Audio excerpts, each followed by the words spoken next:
Telugu lecturer చాలా ఉధృతంగా రుక్మిణి కళ్యాణం పాఠం చెప్పుకుపోతున్నాడు. ఆయన పూర్వాశ్రమంలో బుర్రకథ టీంలో ఒక సభ్యుడిగా విరివిగా ఊరూరు తిరిగే అలవాటు ఉండడంతో చెప్పే ప్రతి పాఠాన్ని ఆ స్థాయిలో వల్లిస్తుంటాడు. వాక్యాల్ని విరుస్తూ పదాల్ని కుదిస్తూ ఎంత తన్మయత్వంలోకి జారిపోతుంటాడంటే క్లాస్లో విద్యార్థులు భళాభళి సై సై అంటూ వంత పాడుతున్నా పట్టించుకోడు. పైగా ఇంకా రెచ్చిపోవడం ఆయనకున్న దుర్గుణాల్లో ఒకటి. అంతటా వార్త అందెను. సై కృష్ణుడు వెంటనే వచ్చెను. సై రుక్మిణీదేవిని కలిసెను. సై. విద్యార్థులు ఉత్సాహంగా సై అంటుండగా ద్వారం దగ్గరకు వచ్చిన శంకు క్షణం నిలబడ్డాడు. కానీ క్లాస్ పరిస్థితి చూసి అనుమతి కోసం అడగాల్సిన అగత్యం లేదనిపించడంతో గ్యాలరీలో ఖాళీగా ఉన్న వెనుక బెంచి వైపు నడుస్తుండగా ఆగమన్నట్లు సంజ్ఞ చేసింది సావేరి. తొట్రుపడ్డాడు శంకు. నిన్న తీసుకున్నాగా పక్కన కూర్చున్న అమ్మాయిలకి అనుమానం రాకుండా అనేసి ఓ టెక్స్ట్ బుక్ అందించింది. ముందు అర్థం కాలేదు.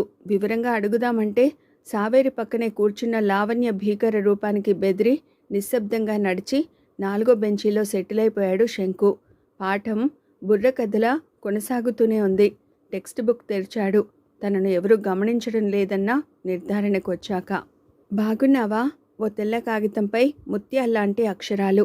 సావేరి ఎదురుగా కూర్చుని పలకరిస్తున్నట్టుగా అనిపించి ఇందాకటి సంఘటన సైతం మరిచి కొన్ని క్షణాలు అలాగే ఉండిపోయాడు. బాగున్నావా? నేలకి గాలికి నోరొచ్చి అడుగుతున్నట్లు గుండె గోల పెడుతోంది. ముందు రవమై పిదప వరమై ఎంత పులకింతని పెదవి విప్పే ధైర్యం సైతం చేయలేని శంకు పెదవులు మృదువుగా విచ్చుకున్నాయి. మంచు మైదానంలా గడ్డకట్టిన మనసు ఓ ముగ్ధ తరహాసంతో పరవశిస్తుందనే థియరీ తెలిసే వయసు కాదు శంకుది. అయినా సాహసం చేశాడు. నోట్బుక్లో కాగితం చింపి ఏదో రాసి ఇందాకటి టెక్స్ట్ బుక్లోనే ఉంచి వెంటనే అందించాలని పైకి లేచాడు చప్పుడు చేయకుండా. ఇక్కడ శంకు చేసిన తప్పు నడుస్తూ కంగారుగా మధ్యలో ఆగిపోవడం. అంతకు పూర్వం నుంచే లావణ్యని అదే పనిగా గమనిస్తున్న అప్పారావు పాఠం వినడం ఎప్పుడో మానేశాడు. ఇప్పుడు శంకు ఆ బుక్ ఎవరికి ఇవ్వాలనుకుంటున్నది తెలిసినట్టు గభాలను లాక్కుని లావణ్యకి అందించాడు. అలా ఇవ్వటంలోనూ అప్పారావుకి దురుద్దేశం లేదు. అందులో ఓ స్లిప్ రాయబడి ఉందని తెలియక ఆ బుక్ సావేరికి అందించమని చెబుతూ అలా లావణ్యతో ఓసారి మాట్లాడే అవకాశం తీసుకోవాలనుకున్నాడు. కానీ ఆ విషయం చెప్పకముందే అప్పారావు లెక్చరర్ దృష్టిలో పడిపోయాడు. ఆ గదిలో హఠాత్తుగా నిశ్శబ్దం ఆవరించింది. పాఠం బుర్రకెక్కాలని బుర్రకథలా చెబుతున్న సదర్ లెక్చరర్ గారు భలి భలి అన్నారు. అక్కడో దారుణమైన సన్నివేశం చూసినట్టు. తన సీట్లో కూర్చున్న శంకు కంపించిపోతున్నాడు. అప్పటికే నోట్బుక్లోని రాసిన కాగితాన్ని చూసిన లావణ్య వెంటనే బావురుమంది. ఆ ఏడుపు బుర్రకథ చరణం చివరిలో తందానా దేవనందన అనా అనే పాథటిక్ టచ్ని గుర్తు చేయగానే లెక్చరర్ ఒక అంగలో డయాస్ పైనుంచి క్రిందకి దూకి లావణ్యని చేరుకున్నాడు. నిన్న రాత్రి కన్నా ఇప్పుడే బాగున్నారు. కాగితాన్ని లాక్కుని ఒక్కసారి కాదు 10 సార్లు గొంతుని ఆరోహణ అవరోహణల మధ్య నొక్కిపట్టి మరీ చదివారాయన. అప్పారావు గెటప్ అరిచాడు ఆవేశంగా. సార్. అప్పారావు నీళ్లు నమిలేస్తున్నాడు. అసలు అది నేను రాయలేదని బుకాయించినా నేను ఊరుకోను. నాడు నిన్ను తక్షణమే సస్పెండ్ చేయించని నాడు నా ఉనికే అర్థం లేదు. రా. ఇంచుమించు చేయి పట్టుకుని అప్పారావుని లాక్కుపోతుంటే సార్ అంటూ ఓ కేక వినిపించింది. ద్వారం దాటపోయిన లెక్చరర్ తొట్రుపాటుగా ఆగిపోయారు. అక్కడ తన సీటు దగ్గర నిలబడ్డ సావేరి అది రాసింది అప్పారావు కాదు అంది. ఇప్పుడు శంకు గొంతులో పచ్చి వెలక్కాయ పడినట్లయింది. క్లాస్ రూమ్లో ప్రతి విద్యార్థి ఊపిరి బిగబట్టి చూస్తున్నారు. నో. అప్పుడు నోరు తెరిచింది లావణ్య. అది రాసింది అప్పారావు. ఇప్పుడు అవాక్కవడం సావేరి వంతైంది. ప్రేమలేఖలు నాకు వస్తాయి. లావుంటే మాత్రం నేనేం ప్రేమకి అనర్హురాలినా అన్నట్లు చూసింది లావణ్య.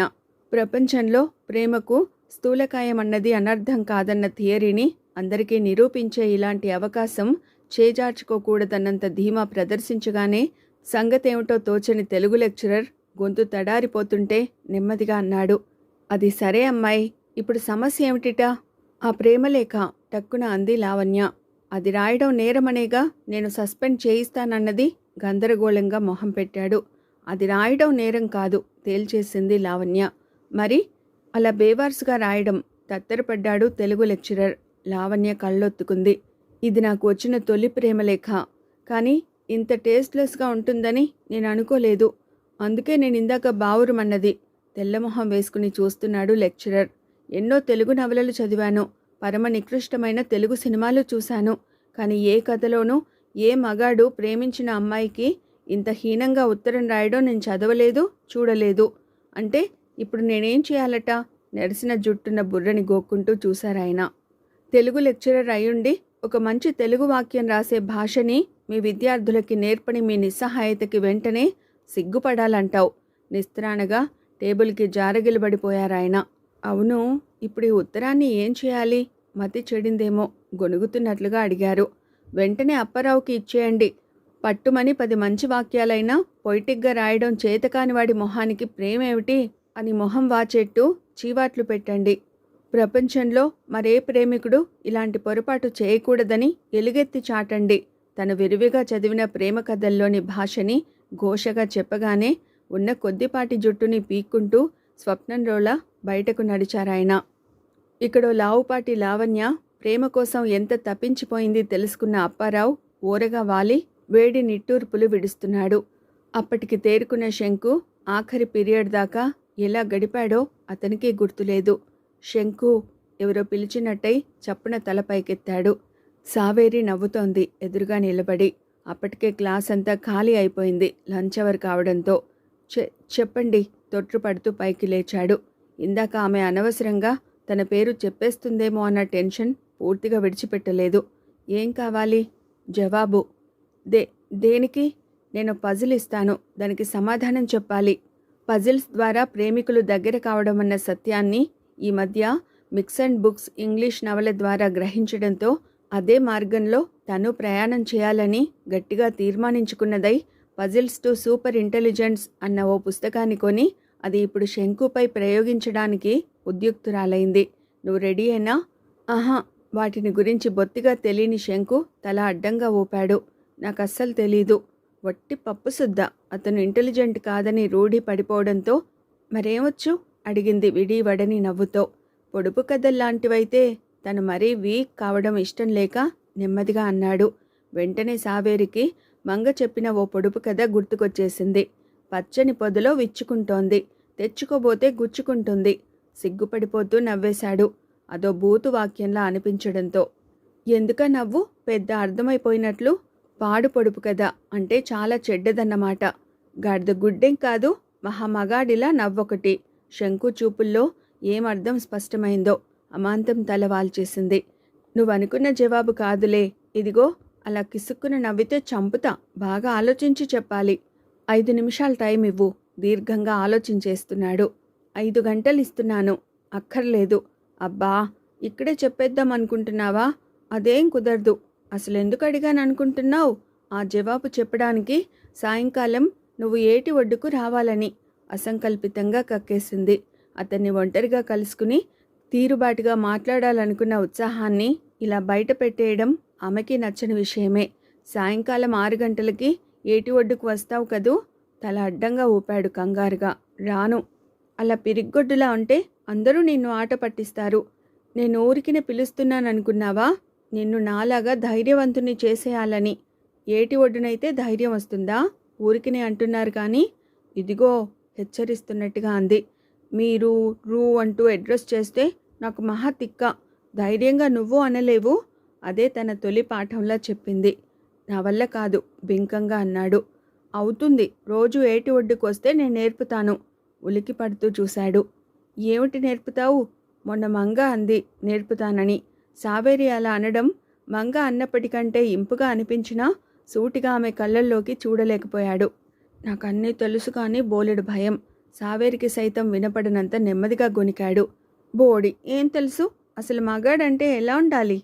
ఎవరన్నా చూస్తారు. లేచాడు. అలా ఒంటరిగా మాట్లాడడం ఇష్టం లేనట్లు. రవి స్నేహితులు ఎవరన్నా చూస్తారేమో అని భయపడుతున్నట్టుగా. అంటే ఈసారి సావేరి బోలెడంత సిగ్గుపడిపోతూ తామర తూడుల్లాంటి వేళ్లను బెంచిపై రాస్తూ అంది. ఎవరన్నా చూడకపోతే నాతో మాట్లాడడం నీకిష్టమే అన్నమాట. చూడు, అందుకే మనం రహస్యంగా రోజూ ఏటి ఒడ్డున కలుసుకుందామంటున్నాను. సావేరి ఎంత మొండిఘటమో మొన్న విన్నాడు. నిన్న ఆమె తన ఇంటికి సరాసరి రావడంతో ప్రాక్టికల్గా తెలుసుకున్నాడు. సారీ, తల పైకెత్తి చూసింది సీరియస్గా. నేనన్నది సావేరి అని కాదు, సారీ అంటున్నాను. అందుకే నేను సీరియస్గా చూస్తున్నాను. ఇప్పుడు సావేరి అన్నయ్య బావలంటేనే కాదు, సావేరి అన్న భయంగా అనిపిస్తోంది. మరేమో నూతిలోలా వినిపిస్తోంది శంకు కంఠం. రోజు వద్దు కానీ అప్పుడప్పుడు. నథింగ్ డూయింగ్ రోషంగా అంది. ప్రతిరోజు కలవాలి, అది ఈ రోజుతో మొదలు కావాలి. సావేరి, అదెంత ప్రమాదమో. శంకు వాక్యం ఇంకా పూర్తి కానే లేదు. కలవకపోతే ఎంత ప్రమాదమో నువ్వు ఆలోచించడం లేదు. అర్థం కానట్లు చూశాడు. కలవకపోతే ప్రమాదమేమిటి? నువ్విందాక రాసిన స్లిప్ నా దగ్గరుంది. అయితే అది మా అన్నయ్యకి ఇచ్చాననుకో. ఎందుకు? హడావుడి పడ్డాడు. నీ కాళ్ళు విరగ్గొట్టించడానికి. తన ప్రేమనైనా శాసించి గెలవాలన్న ఉక్రోషం. అబద్ధం అనుకోకు. నువ్వు రాకపోతే అంత పని చేస్తాను. ఆ గదిలో హఠాత్తుగా నిశ్శబ్దం ఆవరించింది. అది కాదు సావేరి, నాకు రావాలనే ఉంటుంది. కానీ వచ్చాననుకో, ఒకవేళ మీ వాళ్ళెవరైనా చూస్తే నిన్ను కలుసుకుంటున్నందుకు నా కాళ్ళు విరగ్గొడతారు. తనకు ఆమెను కలుసుకోవడం చాలా చాలా ఇష్టమైన పర్యవసానాన్ని అంతకంటే స్పష్టంగా చెప్పలేకపోయాడు. అప్పుడు చూశాడు ఆమె నేత్రాల నుంచి వర్షిస్తున్న కన్నీళ్లని. అతడి మాటల్ని ఖండించేదే, కానీ నిన్న మొన్నటి సంఘటనలు ఆమెను అంతర్లీనంగా కలవరపరుస్తున్నాయి. తమ మధ్య అంతరం రేపు అవాంతరం అవుతుంది. అది తననేమి చేయలేదు. కానీ అనుకోనిది జరిగినప్పుడు శంకు ప్రేమని సాంబ్రాణిగా అంటించి తనకది ధూపంగా మిగిల్చి తన వాళ్లే తన కథకు ఉరితాడుగా మారుతారు. 2 క్షణాల మౌనం. సరిగ్గా అప్పుడు ఆమెలో అలవాటైన అహం పురివిప్పింది. పెదవులు హరివిల్లులా వంగి రోషం కెంపులై చెంపల్ని చేరుకుంది. నేను మహామొండిదాన్ని, నీకేమన్నా అయితే? ఖండించలేదు శంకు, కానీ ఏం చేయగలవన్నట్టు చూశాడు. నేను నీకన్నా ముందు చచ్చిపోతా. అతడి చేయి అసంకల్పితంగా ఆమె పెదవుల్ని చేరుకుంది. నువ్వు రియాక్ట్ అవుతావన్నమాట. కళ్ళు తుడుచుకుంటూ చూసింది నవ్వుతున్న శంకుని. పేరుకు తగ్గట్టు భోలా శంకరుడిలా వస్తానని వరమిచ్చాడు. సాయంకాలం 6 గంటలకి. సరేనా? బయటికి నడవబోతూ క్షణమాగింది. వచ్చినప్పుడు చెప్పాలి. ఏమిటి? అదే, పచ్చని పొదలో విచ్చుకుంటుంది, తెచ్చుకోబోతే గుచ్చుకుంటుంది. దానికి జవాబు. తలగొక్కుంటూ ఉండిపోయాడు. గోడ మీద బొమ్మ గొలుసుల బొమ్మ లాంటివి తప్ప ఇలాంటి పొడుపు కదా తనెప్పుడు వినలేదు. అయినా ఓడిపోకూడదనుకున్నాడు. వెళ్తున్న సావేరితో కలిసి బయటకు వెళ్ళలేదు శంకు. అదెంత ప్రమాదమో ఊహించి ఆగిపోయాడు. కానీ అప్పటికే క్లాస్ రూంలో ఇద్దరి కబుర్లని దూరం నుంచి గమనించాడు సుధాకర్. తనను సావేరి చెప్పుతో ఎందుకు కొట్టింది అర్థం కావడంతో వేగంగా ఆ వార్తని రవికి చేరవేశాడు. రవి భ్రుకుటి ముడిపడింది. సరిగ్గా రూపం ఏర్పడని ఓ అనుమానం ఇప్పుడు గుండెల్ని చీల్చుకు వచ్చే అంకురమై అది క్రమంగా వటవృక్షమైపోతోంది. సావేరి అతడికి ముద్దుల చెల్లి. పిలిచి మాట్లాడితే మొండికేస్తుంది. కోపం తారాస్థాయి చేరుకుంటుంటే దాన్ని బలంగా శంకుపైకి మళ్లించాడు. చేతిలో టిఫిన్ బాక్స్తో శంకు కారిడార్లో నడుస్తున్నాడు. ఆ రోజు సురేంద్ర కాలేజీకి వచ్చుంటే అతడితో కలిసి క్యాంటీన్లో భోంచేసే శంకు ఇప్పుడు ఒంటరిగా వెళుతున్నాడు. సావేరి మాటలను మననం చేసుకుంటూ ఓ ట్రాన్స్లోలా నడుస్తున్నాడు శంకు. క్యాంటీన్ మలుపు తిరుగుతుండగా సుధాకర్ ఢీకొనడంతో చేయి పట్టు తప్పి టిఫిన్ బాక్స్ నేలపై పడిపోయింది. తెచ్చుకున్న టిఫిన్ బాక్స్లోని పెరుగన్నం, ఆవకాయ పచ్చడి నేలపాలై చెల్లాచెదురుగా పడిపోయింది. పక్కాలన నవ్వులు వినిపించాయి. ఎదురుగా నిలబడ్డ రవి బృందాన్ని చూడగానే బోధపడిపోయింది. అది కావాలని జరిగింది తప్ప కాకతాళీయం కాదని. తాను వేటాడబడుతున్నానన్న విషయం శంకుకి తెలియనిది కాదు. కానీ క్షణక్షణం ఇంత దారుణంగా శిక్షించబడడం మనసుని మెలిపెట్టి మరింత గాయపరిచింది. తిరుగుబాటు అతడి తత్వం కాదు. ఎగతాళిగా నవ్వులింకా వినిపిస్తున్నాయి. నెమ్మదిగా నేలకి వంగిన శంకు నేలపడ్డ మెతుకుల్ని ఊడ్చి గిన్నెలో నింపుతున్నాడు. ఎంగిలి విస్తరాకుల్ని నాకే కుక్కలా అది ఊడ్చుతున్నావేంట్రా బడుద్దాయి, సుధాకర్ అవహేళనగా అన్నాడు. శంకు తన పనిలో నిమగ్నమయ్యాడు. ఒంట్లో బాగోలేదని బామ్మ వంట చేయలేక రాత్రి మిగిలిన అన్నంలో పెరుగు కలిపి నింపింది. అది కూడా దక్కకుండా పోయింది. నిజానికి అలా ఊడ్చుతున్నది తినాలని కాదు. మెతుకులు మనిషి పాదాల కింద పడితే మహాపాపం అంటూ చెబుతూ ఉంటుంది బామ్మ. అందుకే పారేయాలని ఏడుతున్నాడు. జవాబు చెప్పడు చూడు. పచ్చడి మెతుకులగాడికి పౌరుషం ఎక్కువని. యాంత్రికంగా అంతా చేసుకుపోయిన శంకు ఉలుకు పలుకు లేకుండా వెళ్ళిపోయాడు. ఓ చెట్టు మొదట్న బాక్స్లోని అన్నం విసిరి కొళాయి దగ్గర చేతుల్ని కడుక్కున్నాడు. ఒంటరిగా ఓ మూల మోకాళ్లపై చేతులు పెట్టు కూర్చున్నాడు. ఆకలిగా ఉంది. అంతకు మించి మానసికమైన నిస్త్రాణ. జేబులు చెక్ చేసుకుంటే రూపాయిన్నర దాకా ఉంది. ఓ మామూలు కలుపు మొక్కల బ్రతికే తన కోపానికి అంత విలువ లేదని శంకుకి తెలుసు. అందుకే జరిగింది మర్చిపోయి కాలేజీకి ఎదురుగా ఉన్న ఓ హోటల్లోకి వెళ్ళి ఓ పూరి తెప్పించుకున్నాడు. మరో 5 నిమిషాల్లో డబ్బులు చెల్లించి బయటికి వచ్చేవాడే.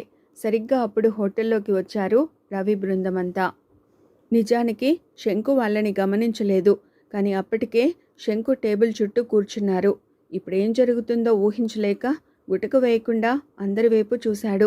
కంగారు పడకు శంకు, పాపం ఆకలేస్తున్నట్టుందిగా, తిను, డబ్బులు లేకపోతే చెప్పు, నేను సర్దుతాను, రవి అన్నాడు ఆత్మీయంగా. ఆ ఆప్యాయత సైతం అతను ఊహించలేనిదే. లేవబోయిన శంకుని కూర్చోబెట్టి రవి బృందమంతా టిఫిన్కి ఆర్డర్ ఇచ్చారు. అరగంట సేపు ఒక్కరూ కమెంట్ చేయకుండా తెచ్చింది తినేసి అంతా లేచారు. థ్యాంక్ యూ శంకర్, రవి అన్నాడు.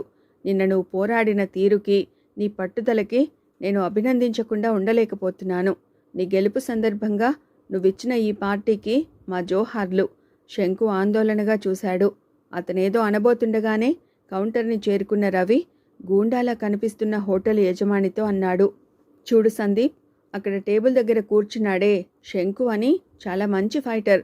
చూడ్డానికి అమాయకంగా ఉంటాడు కానీ గట్టి పిండం. కొత్తగా ఇంటర్లో చేరాడులే. వద్దు మాకు పార్టీ ఎందుకు అంటే బలవంతంగా 60 రూపాయల బిల్లు చేయించాడు. డబ్బులు అడిగితే నీ బుర్ర రామకీర్తన పాడిస్తానంటున్నాడు. ఎలా వసూలు చేసుకుంటావో ఏమో.